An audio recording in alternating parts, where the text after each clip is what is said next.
Hi everyone, my name is Sanchita and welcome to my channel. I hope you all are doing good.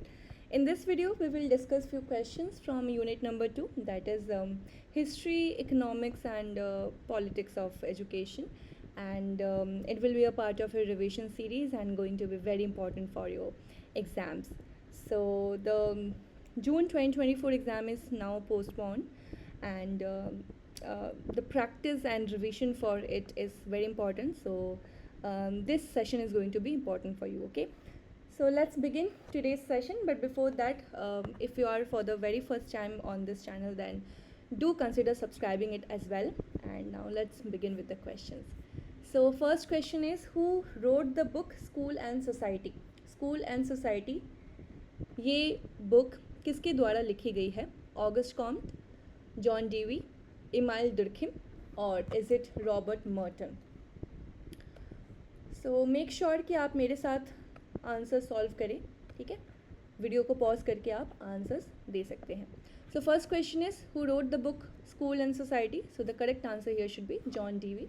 John Dewey is one very important name when it comes to education and education related to the society and the concept of pragmatic education, progressive education. So John Dewey is a very important name on in all these kind of philosophy related to education. Okay, next question, Dash was the first person to give psychological base for education. Who was the first person who gave the psychological base for education? Who was it? Is it Stanley Hall, Alfred Binet, John Locke or John Herbert? Who was the first person to give psychological base for education? The correct answer here is John Herbert. Next question, which among the following organizations were founded by Pandit Madan Mohan Malaviya? Now ऐसे questions बहुत ज़्यादा आते हैं आप लोगों के exams में, whether it is related to your sequence. Like ऐसे क्वेश्चंस कैसे हिसाब से आ सकते हैं? Either they will ask you to arrange them in a sequence और in a chronological order, that means, और अकॉर्डिंग टू मैचिंग. ओके, तो कैसे भी आ सकता है. फॉर एग्जांपल आपको ये क्वेश्चन पूछ सकता है कि बनारस हिंदू यूनिवर्सिटी कहाँ प्रेजेंट है, हिंदू महासभा या भारत धर्म महामंडल कहाँ प्रेजेंट है. सो ऐसे क्वेश्चंस पे आपके बन सकते हैं. मोस्टली अभी एनटीए की जो नई पैटर्न है वहाँ पे आपके डेट से भी क्वेश्चन आ रहे हैं कि कब सेटअप हुआ था, कब इस्टेब्लिश हुआ था, किसके अंडर हुआ था, किसने किया था. तो these questions are actually quite important. Okay, so actually इसका सही आंसर नहीं, इसके ऑप्शन में थोड़ी गड़बड़ी है. वैसे correct answer here should be C, correct answer here should be 1, 2, 3. ये तीनों ही पंडित मदन मोहन मालवीय की ऑर्गेनाइजेशंस है. कब स्थापित हुई थी ये सारी चीज़ें? So Banaras Hindu university, one of the most prominent institutions of India. It was established in the year 1916 by Pandit Madan Mohan Malaviya. Okay, next is Prajna Hindu Samaj. It was in the year 1880. Next comes Hindu Mahasabha. It was in the year 1915.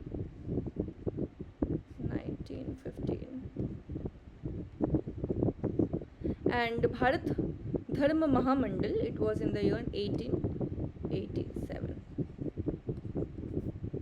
Okay. So next question, for reforms in which among the following Hartog Commission was established? So जो आपकी pre independent commissions और committees है related to the education field, वो बहुत ज़्यादा important है. For example when it comes to Hunter commission और Sadler commission और पोस्ट वॉर कमीशन. ठीक है, मैग्ना कार्टा और the Magna Carta of Indian education और द मैकॉले मिनट्स, ये सारे जो कमीशंस थी, कमिटीज़ थे या रिपोर्ट्स थी, ये बहुत इंपॉर्टेंट एक्चुअली बनती है. चार्टर एक्ट बन सकता है आपका. सो ये इंपॉर्टेंट है वैसे.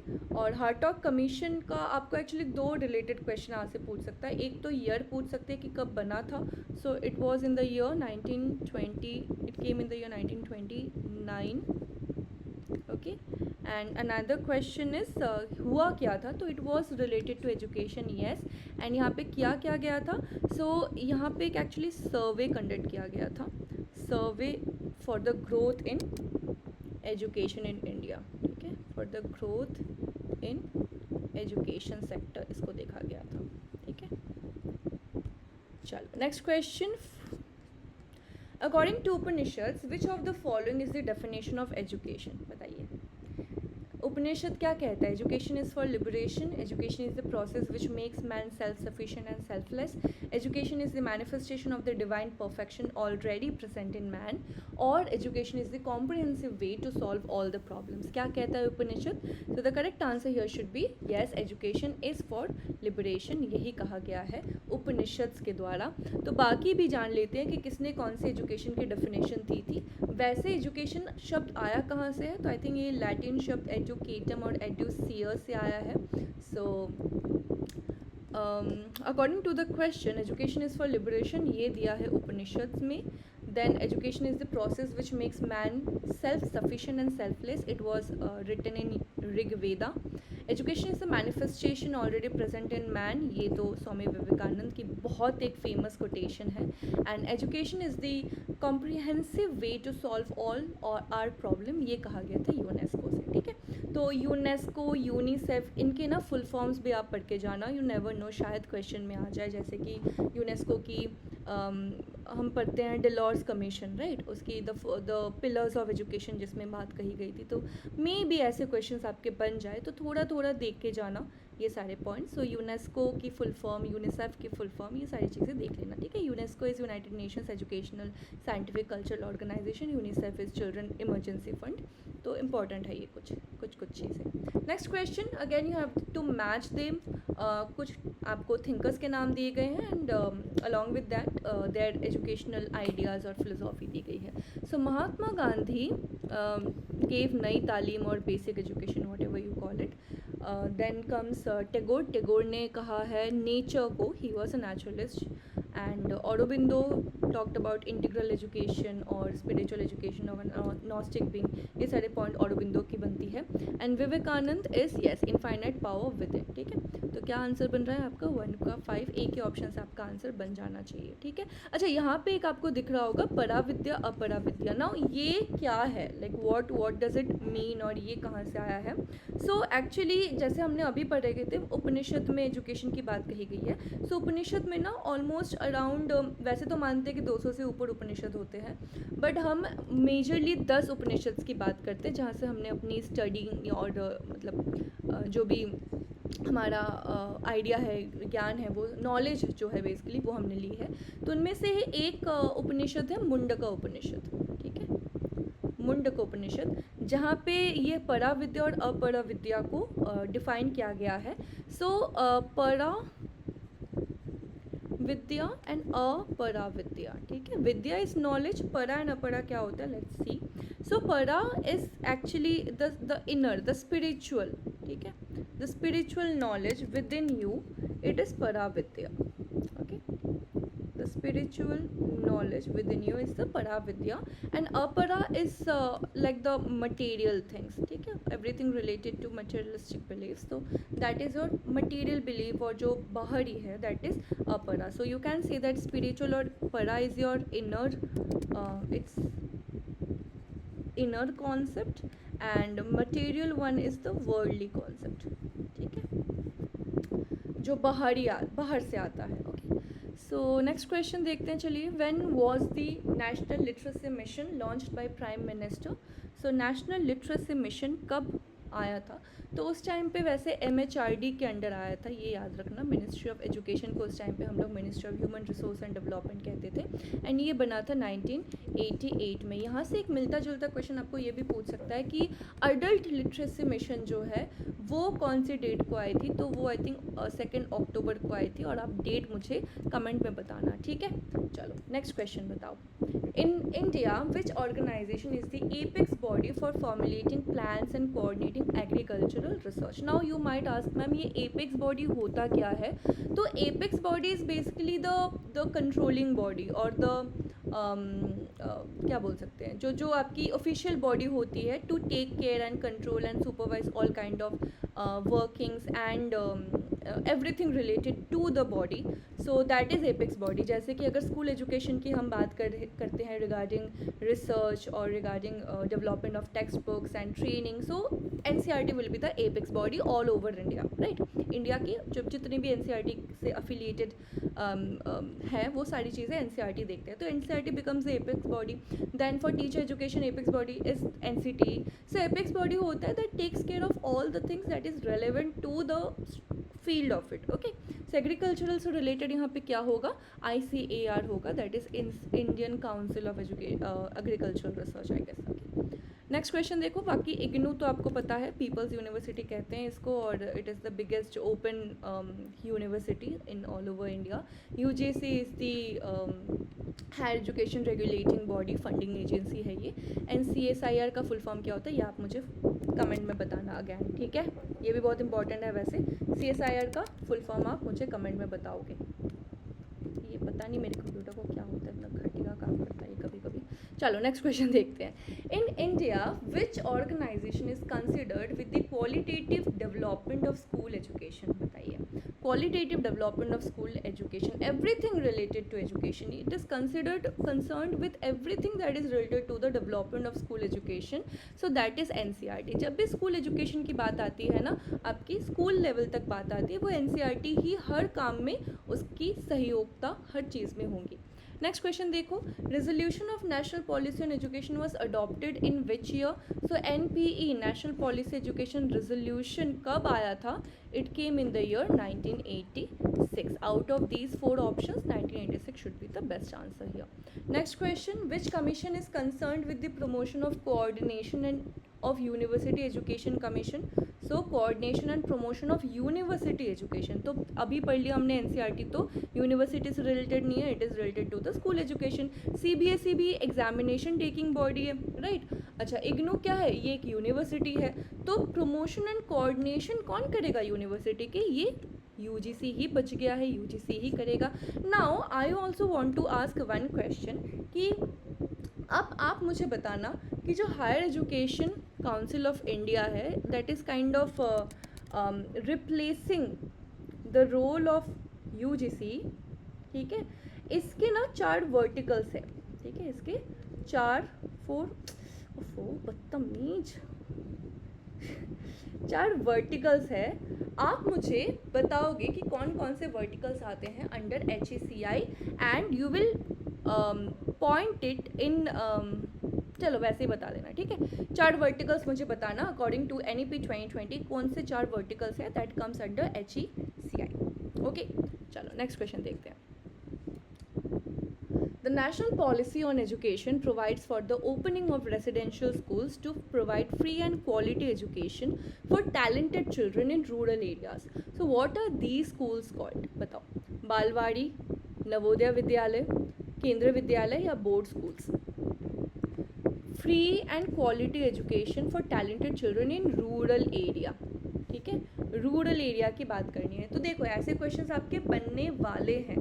ऐसे जो डिफरेंट टाइप्स ऑफ स्कूल्स है इंडिया में जो कंडक्ट होती है, स्कूल्स चल रही है, फंक्शनल है, वो क्वेश्चंस बहुत आते हैं आपके एग्ज़ाम में, ठीक है. तो याद रखना जब भी रूरल बच्चों के लिए पूछे तो वो आपकी नवोदय विद्यालय होंगी. Navodaya, the concept of Navodaya Vidyalaya is to provide quality education to talented students from the rural areas of our country. So हर एक जो रूरल डिस्ट्रिक्ट्स है वहाँ पे हर डिस्ट्रिक्ट में एक स्कूल, नवोदय स्कूल होनी चाहिए. एंड क्या इसकी खासियत है? So it is a residential school for classes 6 to 12 and it is a को एजुकेशनल स्कूल एज वेल. तो ये नवोदय विद्यालय की खासियत है. इसके अलावा केंद्रीय विद्यालय भी है जो कि classes 1 to 12 and pre primary sections भी होते हैं वैसे, बट ये रेसिडेंशियल स्कूल्स नहीं होते केंद्रीय विद्यालय स्कूल्स, ये रेगुलर स्कूल्स होती हैं. बोर्ड स्कूल वैसे आप समझ ही सकते हो जो आपकी, ये भी रेसिडेंशियल ही होते हैं, बोर्डिंग वाले होते हैं. एंड ये भी मेजरली को एजुकेशनल नहीं होते हैं वैसे. And balwadi actually pre primary education के लिए होती है for the age group of 3 to 6 years, ठीक है. नेक्स्ट क्वेश्चन देखो. Which institution conducts advanced research in the humanities, social sciences and natural sciences at the national level? So ये बहुत interesting एक क्वेश्चन है. देखो ये आप बस डिडक्ट कर सकते हो इसका आंसर. टेक्नोलॉजी है तो इंजीनियरिंग से रिलेटेड होगा यहाँ पे. वैसे अभी IITs में भी ह्यूमैनिटीज़ का सेक्शन होता है, बट यहाँ पे नहीं होगी. यहाँ पे एडवांस रिसर्च नहीं होगा. बाकी साइंसेस से भी सिर्फ रिलेटेड नहीं होगा, ना ही इग्नू में होगा. द करेक्ट आंसर ये इज IIAS. IIAS.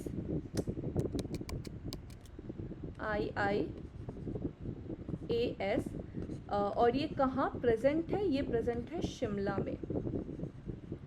ये प्रेजेंट है शिमला में. ओके चलो नेक्स्ट क्वेश्चन.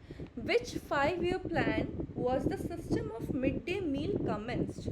कौन से 5-year प्लान में मिड डे मील को इंक्लूड किया गया था? तो the correct answer here is 8th plan. मैंने एक क्या बोलते हैं उसको, रील बना रखा है. ठीक है, एक शॉर्ट, क्या बोलते हैं, शॉर्ट्स बोलते हैं राइट. मैंने एक शॉर्ट बना रखा है, यूट्यूब शॉर्ट, जहाँ पे मैं I kind of discussed all the 5-year plans till date from the very first 5-year plan बना था 1951 में आफ्टर इंडिया गॉट इंडिपेंडेंस. ठीक है, 1951 से लेके अभी तक की जो लेटेस्ट बनी है वो सारी ही मैंने एक वीडियो में कवर कर रखा है, so you can check it out. And 8th plan जो बना था वो बना था 1992 में. ओके, फ्रॉम 1992 से 5 साल, सो 1997. क्या हो क्या रहा है इसको? 1997. Okay, next question. Operation Blackboard is a scheme launched to improve the quality of which of the following? Rural education, elementary education, higher education या फिर टेक्निकल एजुकेशन. अब यहाँ पे बहुत लोग रूरल एजुकेशन लगा के आएंगे. एक्चुअली इसका सही आंसर अगर आपको ऑप्शन में प्राइमरी एजुकेशन भी दिखे ना, तो प्राइमरी एजुकेशन भी इसका सही आंसर ही होना चाहिए. प्राइमरी के बच्चों के लिए ही मेजरली प्रोवाइड, मतलब जो क्या बोल सकते हैं, मिनिमम फैसिलिटीज़ जो होनी चाहिए, मिनिमम इंफ्रास्ट्रक्चरल फैसिलिटीज़ जो बच्चों को देनी चाहिए, that was the major objective और major goal behind launching this operation blackboard. So ये elementary education according to the option यहाँ पे सही आंसर बनेगा. ठीक है, नेक्स्ट क्वेश्चन. रूरल एजुकेशन मैंने यहाँ पे क्यों बोला? वैसे एक है rural model of development. Rural model of development, आप कंफ्यूज मत होना इससे. ठीक है, एक आपका रूरल मॉडल ऑफ डेवलपमेंट की भी बात कही थी, बट ऑपरेशन ब्लैकबोर्ड की हम बात करेंगे ना, तो वो आपकी प्राइमरी एजुकेशन या एलिमेंट्री एजुकेशन से रिलेटेड होगा और मोर ऑफ इंफ्रास्ट्रक्चरल फैसिलिटी से रिलेटेड होना चाहिए. Next question. When was the university grant commission setup? So setup की बात बोली है, ना कि कब एक्ट बना और एवरीथिंग. सो सेटअप जो हुआ था, it was founded in the year 1953 and बाद में ये एक्ट बना 56 में. तो सेटअप पूछा है आपको, फाउंडेड पूछेगा तो आपको 53 ही लगाना है. ठीक है, next question. When was the Indira Gandhi? अच्छा, आप मुझे बताना ये क्वेश्चन में UGC की जो हेड क्वार्टर है वो कहाँ स्थित है, आप मुझे ये बताना कमेंट सेक्शन में. ठीक है, where is the headquarter of UGC located in India. Next question. When was the Indira Gandhi national open university established by an act of parliament? So again, very easy. IGNOU is the largest open educational university in all over India and it is the second university. वैसे ये first नहीं है, बहुत लोग यहाँ पे first open university लगा के आते हैं. The first is B.R. Ambedkar university. ठीक है, और ये बना कब था? ये 1985 में बना था, और B.R. अम्बेडकर वाली जो यूनिवर्सिटी है वो 1982 के अराउंड बना था. Next question. Which commission or committee report recommended for the first time the adoption of 10+2+3 pattern of education? Now the catch here is, इस question को max of the answers आप शायद कोठारी कमीशन लगा के आओ, गलत नहीं है, बट यहाँ पे क्वेश्चन है फर्स्ट रिकमेंडेड, किसके बात पे इम्प्लीमेंट हुआ था, तो दैट वाज कोठारी वाला. बट फर्स्ट जो रिकमेंड हुई थी ना, ये एक्चुअली में Calcutta university commission, that is Sadler commission के टाइम पे इसको recommend for the very first time किया गया था. तो लेट्स टेक अ लुक कि बोला क्या गया था. If you read it, so evaluation of the Sadler report, four runner of the new pattern of education, that is 10+2+3. देख रहे हो, तो ये सबसे पहले हुआ था. यहाँ पे अगर आप इस लाइन को यहाँ पे थोड़ा पढ़ोगे तो you will see the beginning of the introduction of new pattern of reform of education in India.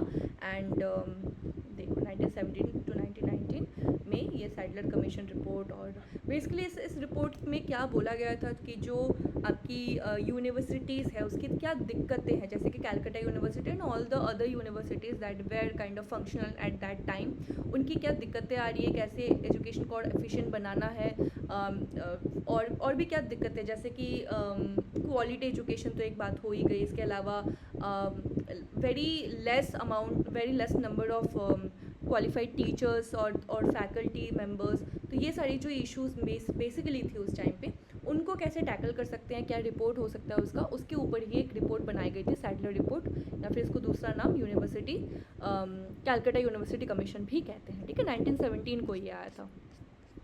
Next question, when was the first three universities, that is Calcutta, Madras and Bombay, set up under the British rule? So it's very interesting question और very easy question। 1857 में ये हुआ था। And कौन सी 3 university, आप इसको ना BMC याद रखना, ठीक है, BMC, बॉम्बे, मद्रास एंड कैलकाटा, ये तीनों ही 1857 में बनी थी, and these were the very first universities of the country। Next question, when was NCERT established? So 56, 61, 47, 52, तो अभी पढ़ लिया कि 56 में तो UGC एक्ट बनी थी, 47 में तो देश आज़ाद हुआ था, और 61 में जाके NCERT बनी थी। ओके, चलो next question, the board of high school and intermediate education was established in 1929 by a resolution of the government of India and it was renamed as CBSE, central board of secondary education. देखो ये भी कितना interesting question है। CBSE जो present CBSE हम जानते हैं, उसका एक्चुअल में नाम क्या था, board of high school and intermediate education नाम था, इस्टेब्लिश हुआ था 1929 में। तो ये रीनेम जो हुआ था वो कब हुआ था, तो रीनेम किया गया था इसको 1952 में। नेक्स्ट क्वेश्चन, अगर आपको पूछे ना कि सेटअप कब हुआ था, तो आप 52 मत लगाना, सेटअप हुआ था 1929 में ही हुआ था। ओके, काम तो सेम ही है ना, रीनेम हो गया बाद में, बट सेटअप तो 1929 में ही हुआ था। If the question arises that when was CBSE established or set up or founded, then you will tick the answer of 1929 only. Okay, rename किया गया था 52 में। Next question, which council assist and advise the ministry of education and culture in implementing the policies and programmes in the field of education, particularly school education. तो same question फिर से आ गया, school education जहाँ दिखे आंख बंद करके NCERT लगाओ। ठीक है, चलो next question, national council for teacher education कब बनी थी, NCTE कब बनी थी? 3 डेट्स हम पढ़ते हैं, 1973, 1993, 1995, जहाँ पे ये फॉर्मली एक्ट बन के स्टैट बॉडी बन गई 1995। नेक्स्ट क्वेश्चन, NOS कब सेटअप हुआ था, नेशनल ओपन स्कूल, तो ये बनी थी 1989 में। ठीक है, next question, first Indian university for women, first Indian university for women कौन सी थी, तो it is the SNDT university. ठीक है, आप मुझे बताना कि SNDT यूनिवर्सिटी कहाँ प्रेजेंट है। ओके, SNDT यूनिवर्सिटी कहाँ प्रेजेंट है, ये आप मुझे कमेंट में आंसर करके बताइएगा। Next question, who is the chancellor of university, basically जो यूनिवर्सिटी के चांसलर्स होते हैं वो कौन होते हैं, तो वो स्टेट के गवर्नर होते हैं। ठीक है, जैसे हमें पता है कि हमारी जो 2 टाइप की हमारी सरकार चलती है, 2 टाइप की सरकार इन द सेंस कि जैसे सेंट्रल में there is an executive body and the real government, that is जो हेड ऑफ द गवर्नमेंट होता है, और द एग्जीक्यूटिव बॉडी जो होती है गवर्नमेंट होती है प्रेसिडेंट एंड प्राइम मिनिस्टर की, उसी हिसाब से जो स्टेट में होती है, स्टेट में गवर्नर एंड चीफ मिनिस्टर होता है। तो ये जो स्टेट की ईच इंडिविजुअल स्टेट के जो गवर्नर्स होते हैं, they are actually considered as the chancellor of the states का universities. Okay, next question, open schools are for the propagation of distance education in the country, so when was the first open school set up in India by CBSE? first open school set up by CBSE, ये कब किया गया था, तो बहुत important question है। The correct answer is 1979 में सबसे पहले किया गया था। ठीक है, देखो वो नेशनल ओपन, ये जो क्वेश्चन था ना कि when was national open school setup, ये नेशनल ओपन स्कूल सेटअप था, ये 1989 में किया गया है।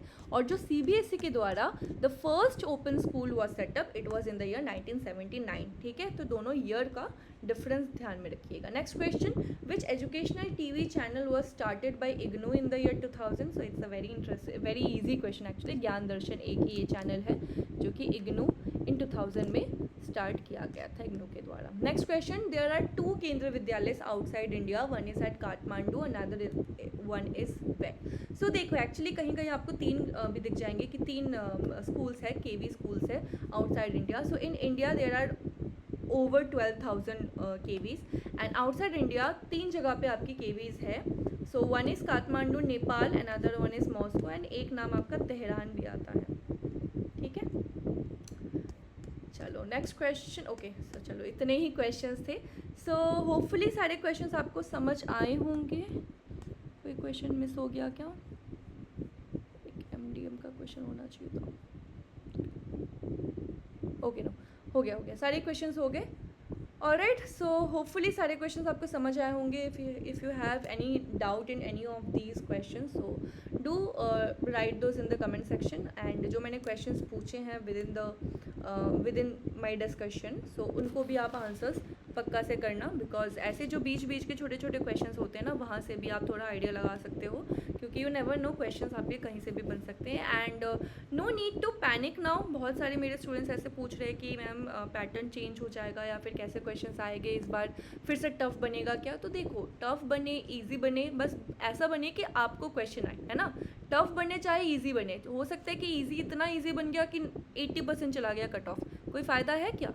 या फिर टफ इतना बना कि अपना हुआ ही नहीं। तो टफ बनना ईजी बनना ये अपने हाथ में नहीं, अपने हाथ में क्या है कि अपनी प्रैक्टिस करना, रिवीजन ढंग से करना, और जो भी क्वेश्चन आए बस मेरा निकल जाए, इतना आप ध्यान में रखो। टफ आए कि इजी आए वो अपने हाथ में नहीं है, ना ही सोच के कुछ उस पर फ़ायदा है। बट हाँ, यू मस्ट मेक श्योर कि आप पैटर्न को बहुत अच्छे से समझो, the basic pattern, the basic kind of questions that NTA is kind of using और setting up in the papers. Mostly अभी बहुत ज़्यादा सीक्वेंसेस से क्वेश्चन आ रहे हैं। आप देख सकते हो कि इस बार का एग्ज़ाम दे के आओगे तो you have must have noted this कि सीक्वेंस से भर भर के क्वेश्चन डाला है। इसके अलावा लिस्ट तो बनेगा, ठीक है, मैचिंग द फॉलोइंग वो है, वो वाला लिस्ट बोल दो या मैचिंग वाला पॉइंट बोल दो। So you can expect major questions from matching. अच्छा, मैचिंग से कैसे कैसे क्वेश्चन आ सकते हैं? तो यूनिट नंबर 9 वाला जो लीडरशिप वाला है, वहाँ से मैचिंग वाले क्वेश्चन आ सकते हैं। देन क्रोनोलॉजी, आपकी डेट वाइज जो मैचिंग होती है वो क्वेश्चन आ सकता है। कौन सी मॉडल, किसने कौन सी मॉडल दी है, ऐसे क्वेश्चन आ सकते हैं यूनिट नंबर 3 से। सो मॉडल से बहुत सारे question, model I mean listing और मैचिंग से बहुत सारे क्वेश्चन आ सकते हैं। यूनिट 1 से थिंकर्स की कौन से बुक है या फिर कौन सा एजुकेशन इंस्टीट्यूशन किसने इस्टेब्लिश किया, ऐसे मैचिंग वाले क्वेश्चन बहुत आ जाते हैं। ठीक है, सो मेक श्योर कि मैचिंग के क्वेश्चंस बहुत अच्छे से पढ़ के जाओ, आप सीक्वेंसेस बहुत अच्छे से पढ़ के जाओ। जितने आपको मॉडल्स के सीक्वेंस दिखते हैं, जितने आपके प्रोसेस वाले सीक्वेंस दिखते हैं, रिसर्च के सीक्वेंस दिखते हैं, सीक्वेंस को थोड़ा देख के जाना, इट्स वेरी इंपॉर्टेंट। ठीक है, you just can't leave these kind of patterns, क्योंकि ये नया पैटर्न बन चुका है and you can expect so many questions from this portions. And apart from that, assertion reason का क्वेश्चन रहेगा क्या मैम? देखो, तो वी कैन एक्सपेक्ट कि हाँ रहेगा, क्योंकि असर्शन रीज़न को इतनी जल्दी तो छोड़ेगा नहीं। वैसे इस टाइम पे असर्शन रीज़न के क्वेश्चंस काफ़ी कम थे, सीक्वेंसेस के ज़्यादा थे, but you never know, assertion reason देख के जाना। इसके अलावा स्टेटमेंट के भी क्वेश्चंस यू कैन एक्सपेक्ट। ठीक है, स्टेटमेंट वाइज क्वेश्चंस भी आपके बनने के पूरे चांसेस है। और क्या बन सकता है? सीक्वेंस के क्वेश्चन हो गए, लिस्ट वाले हो गए, मैचिंग वाले हो गए, एआर हो गए, स्टेटमेंट हो गया, एंड मेजरली आरसी तो रहेगा। 2 आपके आरसी, पेपर 2 की मैं बात कर रही हूँ, पेपर 1 का तो स्टैटिक ही रहता है। वैसे पेपर 2 की मैं बात कर रही हूँ कि पेपर 2 में भी फिर से 2 आरसी रहेंगे। देखो, चांस मत लेना कि मैम न्यूमेरिकल तो आता ही नहीं है तो नहीं करेंगे सॉल्व। जो सिंपल वाले हैं उसमें पढ़ के क्या ही आपको बिगड़ेगा क्या? कुछ तुम लोगों का नहीं बिगड़ेगा। तो देख के जाना न्यूमेरिकल, जो छोटे छोटे न्यूमेरिकल्स होते हैं हमारे एनपीसी वाले, जो न्यूमेरिकल्स होते हैं, जेड स्कोर वाले जो होते हैं, वो देख के जाना, सिंपल है। और अगर बन गए तो 2 मार्क्स फ्री के। अच्छा, एक पेपर 1 से मैं थोड़ी बात कर लूँ, नालंदा यूनिवर्सिटी के बारे में पढ़ के जाना, बिकॉज इट्स बिल्कुल अभी देख ही रहे हो कि नालंदा यूनिवर्सिटी को फिर से अभी इनॉग्रेट किया गया है पीएम के द्वारा। सो यू माइट एक्सपेक्ट कि कुछ क्वेश्चंस वहाँ से भी आपके बन जाए। सो नालंदा यूनिवर्सिटी के जो बेसिक क्वेश्चंस है, ठीक है, कि कब बना था और देन कौन सी मेजर आपकी सब्जेक्ट्स पढ़ाई जाती थी, एंड ऑल्सो किसने बनाई थी, कौन सी डायनास्टी ने बनाई थी। ऐसे ही क्वेश्चंस आपके मेजरली बनेंगे, और वो भी पढ़ सकते हो कि कौन कौन से जो मेजर स्कॉलर्स थे इस यूनिवर्सिटी से। ये कुछ एंशियंट इंडियन यूनिवर्सिटी के क्वेश्चंस आपके बन सकते हैं, ठीक है। सो क्योंकि करंट अफेयर्स है तो वहाँ से you can expect few questions from there. And बाकी जो प्री इंडिपेंडेंट एजुकेशन कमीशन से रिपोर्ट्स है उनको थोड़ा थोड़ा डेट वाइज देख के जाना, डेट से ज़्यादा तो आपका इन डेप्थ आता नहीं है वैसे क्वेश्चन। बाकी जो भी क्वेश्चंस आएंगे अच्छे क्वेश्चंस आएंगे, you can expect this time you can expect a standard question paper. और इजी आएगा कि टफ आएगा ये सोच के ना अपना जो मेंटल पीस है उसको भी बिगाड़ो मत। Just keep on practicing, keep on doing your revision very consistently, be consistent। देखो consistency is the most important thing, ठीक है। डिसिप्लिन होना, कंसिस्टेंसी होना किसी भी फील्ड में, जो भी आप काम कर रहे हो, जो भी पढ़ाई कर रहे हो ना, ये बहुत ज़्यादा ज़रूरी है कि जिसमें भी आप जो भी आप कर रहे हो उसमें कंसिस्टेंट रहिए, and just do your best, and you still have good amount of time in your hand. अब अगर अभी तक लगता है कि इतना पोर्शन मेरे से छूट रहा था, या फिर पेपर 1 का इसको थोड़ा अच्छे से नहीं पढ़ा है यहाँ पे, तो almost you have got around almost 1.5 months, ठीक है। 1.5 महीने का टाइम आपके पास फिर से है। सो मेक श्योर कि इस बार का आपका एग्ज़ाम जो है वो बहुत ही अच्छा जाए, and let's just hope for the best कि सबका एग्ज़ाम बहुत अच्छा जाए, और एग्ज़ाम लेने वाले भी अच्छे से एग्ज़ाम ले लें इस बार, ठीक है। So okay, so all the very best, and I will see you in my next video. तब तक के लिए keep revising, keep learning, and bye, take care.